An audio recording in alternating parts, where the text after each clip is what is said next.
Okay, so welcome to day 3 here. So in day 1, we went ahead and we found a load of niches.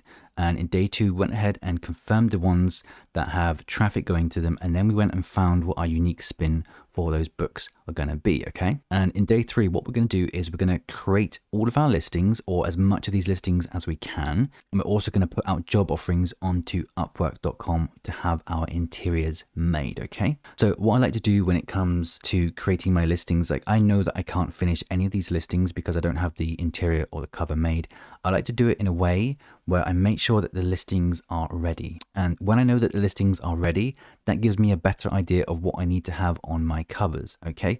So I'm going to speak more about that in just a second. But everything that we do here, we're trying to optimize time. And for example, we're going to start putting job offerings out onto Upwork already because it's going to take some time for people to come back to you with work, and it's going to take time for you to hire someone as well. So we want to get these freelancers found as soon as possible. And we also want to start creating our listings. Okay, so the reason why I create my listings like this, I do them in batch, as you can see here. So if I found 10 different niches, I'd create 10 different book listings here. So you know how to do that. You go to bookshelf and then you create a new paperback listing. I do that multiple times. So open up new tabs, as you can see here. And then I start filling out these pages with as much information as I can. So this way I stay motivated and I get a lot done on these days, okay? And the good part of these listings are going to be ready for when our interiors are made and when our covers are made as well. So once our interiors and covers are made, we can come back to these listings and we can just pop them in and the book is going to be ready to upload onto Amazon, okay? So you need to create your titles on the basis of what you're selling, obviously. So for example, if we have a prayer journal for women and our unique spin was a floral design with a quote on the front, we need to create our book title from that, okay? So you need to do your keyword research to create these book titles and your subtitles, okay? So main thing here when it comes to creating a book title is to not shove in loads of keywords thinking that you're going to get more traffic. With your book title, you just want to keep it reasonably short, but have some sort of main keyword in it as well. And then in your subtitle, again, it wants to make sense, but it also should have some form of keyword in there as well. Amazon doesn't like you to stuff keywords in there, okay? So let's go ahead and assume that the first book that we found was a prayer journal for women. So let's go ahead and type this into our first listing. Okay, so prayer journal for women, that's our main keyword phrase. We did our niche research in day 1 and day 2, and by now we should have found our main keyword for our book. So you should be able to tell that quite quickly. And for me, it's going to be prayer journal for women. So if you've confirmed your niche correctly, like we did on day 2, then you should already know what your main book title is going to be. Okay, so I saw that traffic was going to the keyword phrases prayer journal for women. So that's going to be my book title. Okay, so when it comes to creating my subtitle, I like to just search Amazon.com for the type of book that I'm going to be uploading. So we're looking at uploading a prayer journal for women. So what I like to do is just to come through similar books on the first page of Amazon here and just write down the main keywords, that the main phrases that people are using in their books as well. Okay, so the main words people are using. Okay, so for example here, we can see that notebook, guided prayer, scripture, devotional, Christian, gratitude, reflection, Bible, prompts, prayers. And I think you can see what I'm doing here. I'm picking out the main words that people are using to describe their books as well. So we're not going to be keyword stuffing. We're just picking out these words and you want to be writing them down as and when you find them, okay? So for example, after scrolling through the first page of Amazon for similar books here, I've decided to write down all these words that I think are going to be associated with my book that I found from other people's listings on the first page.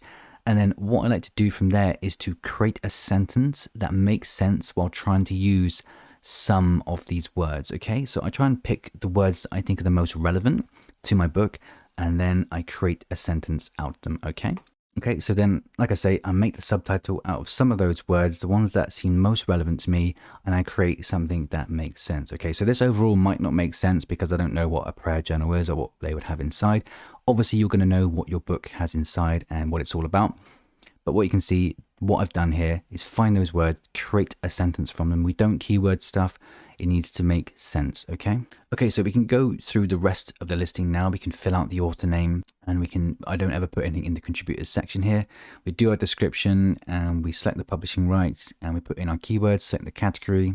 Now, what I like to do in order to make sure that I optimize my time here is to copy anything that's relevant from this listing into my other listings as well. So for example, if I had a prayer journal for women like this book here, let's say that my next book was a prayer journal for kids or a prayer journal for teenagers.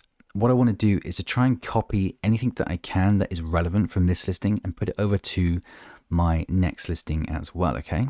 So for example, that could be something like the author name. Again, we're just optimizing our time as best we can here, and this all adds up over time. So if our author name was whatever, Chris Raydog, then I'll just copy that and I'll put it into the next listing as well, okay? And the same would go for the description. If I've made a nice description for one book and it's going to be relevant to the next book that I create, I can just copy the description from here and then copy it into my next listing as well. And then just change whatever needs to be changed to make the description specific to this new listing here, okay? So you can keep doing that for as many books as it's relevant to. And obviously that's not saying copy everything exactly from one page to the next, because if it doesn't make sense with your next book, then you shouldn't do that, obviously. But the same could be said for keywords. Like once you've put all your keywords in here, you can copy the ones that make sense into the next listing as well. Same with categories. You can just write down which categories you picked and then quickly select them in the next listing as well, okay? So, you know, we could have had something like a prayer journal for men made as well. So we can copy prayer journal for women, change that to prayer journal for men, and then we can copy this across and then we can change that. But what I like to do from book to book, even if it just slightly differs, I like to change the subtitle just so it doesn't copy exactly from the last one. Something like that. Obviously, it probably doesn't make any sense, but I think you understand what I'm doing here. And then I would have already copied my author name across. Then I would have copied my description across and changed it to make it obvious that this book is for men. And then I would have copied my relevant keywords across from this last listing, copied them into here. Then maybe I could have added some more to make it more specific to men, and then chosen the same categories. Okay, so once we've done that, we can just move on to our next listing. So our next book might have been Fitness Planner for Women Over 50. So we'd go ahead, that would be our main keyword phrase that we already have found. Put that in as our title. So our main keyword or keyword phrases is going to be our title all the time. Do the same that we did before. We search it on Amazon and we create our subtitle out of existing listings words, ones that we think are relevant, create a subtitle that makes sense. And then we can do the same thing. If the author's in the same as your other low content books, for example, we can just plug that into here. And I also like to just copy my descriptions across as well. So once I've made a description that looks really nice, so let's imagine the first listing had a really nice description that I'd created for a prayer journal. I like to go ahead and just copy it into listings that aren't even relevant to that. So this one, a fitness planner, is not relevant to a prayer journal, but I copied the description in anyway, and then just edit it from there. And doing it that way, I just feel like I can get things done much faster, okay? So hopefully by the end of this day, you would have created all these listings. So every time you finish a listing, you want to come down and click save as draft on this first page, okay? Because you're not going to be able to do anything on the content page just yet. But we want to do that for all the niches that we found, all the spins that we put on these niches, all those good niches we found and wrote down. So it could be 5 niches, could be 20, it doesn't matter. We're all going to be doing this at a different pace and a different level. So just make sure that you get these first page of your descriptions done. And that's obviously inclusive of your keyword research. Get these done, and that's going to keep you motivated to come back to these listings and then finish them off when we have our covers and interiors made, okay? So let's move on now because I've taken too long on this section. Let's move on, and we're going to be creating job offerings on Upwork. So again, optimizing our time here. Let's make sure that we get job offerings out there as soon as possible, okay? Because like I said, it's going to take some time for these to come back to you. It's going to take you some time to find people as well. And when the next day comes about, we're going to make sure that people have had plenty of time to apply to our job offerings whilst we're doing something else, okay? So we don't want to just sit around waiting for things to happen. We want to be keeping busy, optimizing our time, and staying on track with these 7 days, okay? Okay, so we're going to start putting out job offerings onto Upwork.com. So we're just going to be taking a look at interiors now. So before we start here, what I want to make sure is that you don't try and put out offerings for things like word searches, because you're not really going to find anyone who's going to do that for you. So don't worry about that at the moment. If you are doing activity books, we're going to talk about that in the next video and how we can get them done. But let's assume that we've found books where we can have things created. So this could be coloring pages, it could be our low content books, or it could be our high content books as well. So with all the niches that we've confirmed, we now want to put appropriate job offerings out there for them. With low content books, I just like to put out an offering for someone that can design simple pages. And what I like to do is I make sure that I put out multiple job offerings for each type of book that I want. So for example, if I wanted these prayer journals made, I also want these fitness journals made, I want logbooks made, I want all these really simple interiors made. I'm just going to put out a few different job offerings for simple graphic design. And what I'm going to do is I'm going to send in my job creation, in my job post, I'm going to make sure that I give examples. I'm going to show examples of the type of books that I want made. So I can show people that are interested in my job offering exactly what I want done. And then they can create their own version of that for me so that we're getting something completely unique that no one has made before. And then, for example, if I wanted coloring books made, coloring pages made for my book, I put out a different job offering saying I want someone that can do illustrations or something like that. And again, I'm going to put out multiple job offerings for that as well, just so I get more people applying to my job. I want these people soon. Okay, I want to be able to hire someone good for my job. So that's why I put out multiple job offerings for each type of content that I'm having made. So I might even end up with over 10 different job offerings on one day, but I'm going to get a ton of people applying to those jobs, okay? And the same goes for higher content books. So if you're having a cookbook made or a self-help guide made or something like that, obviously that's going to take you longer. You know, you're not going to get the 7-day challenge done in 7 days or 14 days or whatever it is. It's going to take you longer. But why not start looking for those people right now? If you have those niches confirmed, start looking for them. Put out job offerings. If you have a keto book you're going to have made, start putting out job offerings for content creation, for unique recipes or keto information or weight loss information. All these things you can create your high content book from. Just get these job offerings out there with what you want. And then when all these offerings come in, we can check them.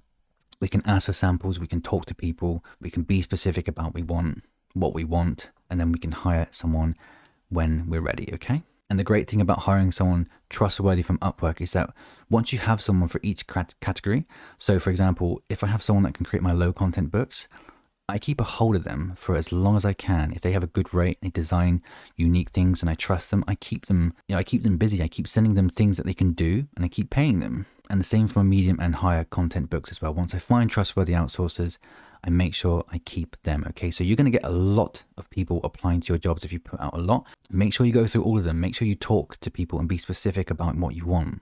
So creating these jobs is very simple. You just come up with jobs, post a job. It's going to bring you to this page here. Just go through it. Like, this isn't hard. Don't overthink it. Just say exactly what you want. Make sure that you don't spend much money on low content books is the main thing that I'm going to say here. So most low content books are going to be one page and then that page is going to be repeated over 100 times. It's not hard work.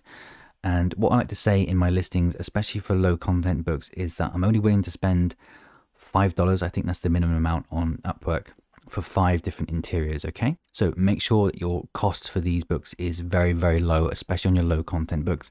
And then for things like coloring books, I'm looking at around $1 per image that's designed for me. Take your time finding these people. They do exist.